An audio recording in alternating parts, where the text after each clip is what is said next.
سوچا کہ اسلام کو ایک خود سے ذرا مطالعہ کرتے ہیں. اللہ سبحانہ و تعالیٰ اس مسجد کے قاری صاحب پہ بہت لاکھوں کروڑوں رحمتیں نازل فرمائے کہ جن کی مسجد میں میرا جانا ہوا اور میں نے ان سے عرض کی کہ مجھے ترجمے والا قرآن مجید دیجیے.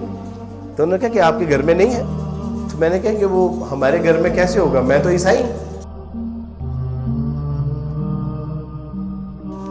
تو انہوں نے کہا کہ آپ عیسائی ہیں تو مسجد میں داخل ہو گیا. اِنَّ لِلَّهِ وَإِنَّا إِلَيْهِ راجعون. کم بخت تجھے بچپن سے والدین سکھا رہے ہیں کہ مسلمانوں سے کبھی قرآن, رسول, اللہ کی امہات المومنین صحابہ کرام کی بات نہیں کرنی. 295C لگے گی, ساری زندگی سلاحوں کے پیچھے سڑتے رہو گے. تو میں نے وہاں سے نکلنے میں عافیت محسوس کی, گویا کہ بڑے بے آبرو ہو کے تیرے کوچے سے ہم نکلیں گے.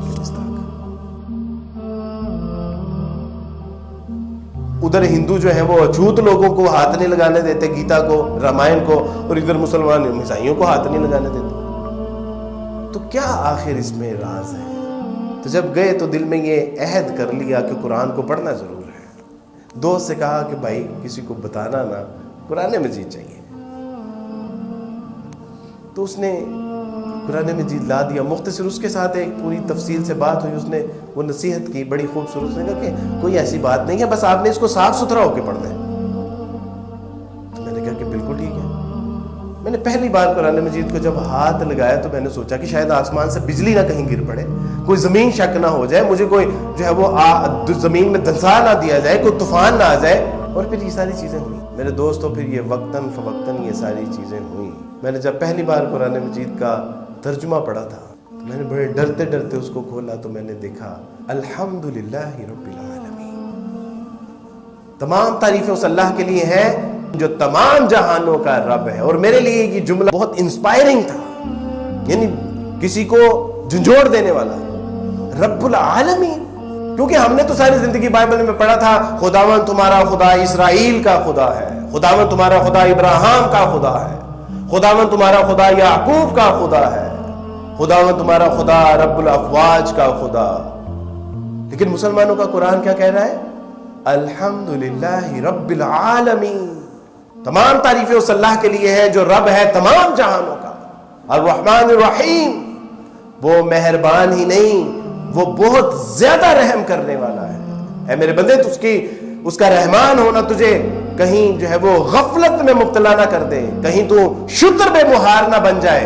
اس لیے یاد رکھنا مالک یوم الدین, وہ مہربان اور نہایت رحم کرنے والا ہی نہیں بلکہ وہ ایک ایسے دن کا مالک بھی ہے کہ جس دن چھوٹی سی چھوٹی نیکی اور چھوٹے سے چھوٹے گناہ کا حساب کتاب کر کے چپٹا کر دیا جائے گا. اور اس دن کوئی نہ چھڑانے والا ہوگا نہ کوئی بچانے والا ہوگا.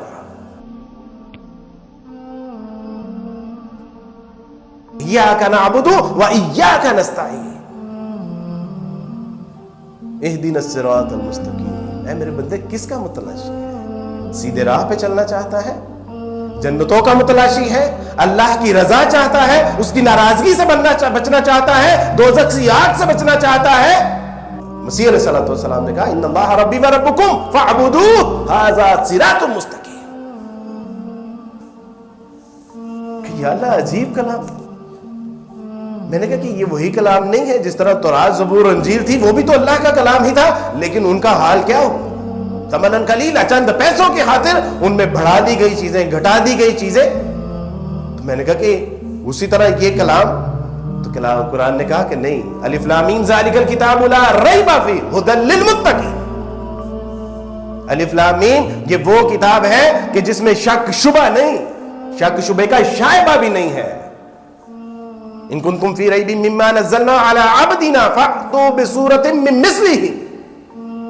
اگر تمہیں شک ہے اس کتاب کے بارے میں جو ہم نے اپنے بندے محمد پہ نازل کی ہے تو ایسے کرو کہ پھر اس جیسی ایک صورت ہی لے آؤ.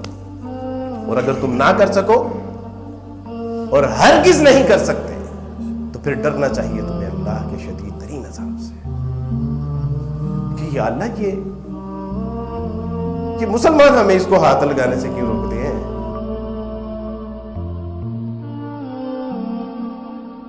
کہ تو آپ کہہ رہے ہیں کہ یہ کلام ان لوگوں کے لیے ہے جو اللہ سے ڈرنے والے ہیں. جو متقین ہیں، جو اس کی رضا جوئی کے لیے اپنے آپ کو وقف کرنا چاہتے ہیں، جو اس کی ناراضگی سے بچنا چاہتے ہیں، یہ مسلمان کہتے ہیں کہ تم ہاتھ نہیں لگا سکتے،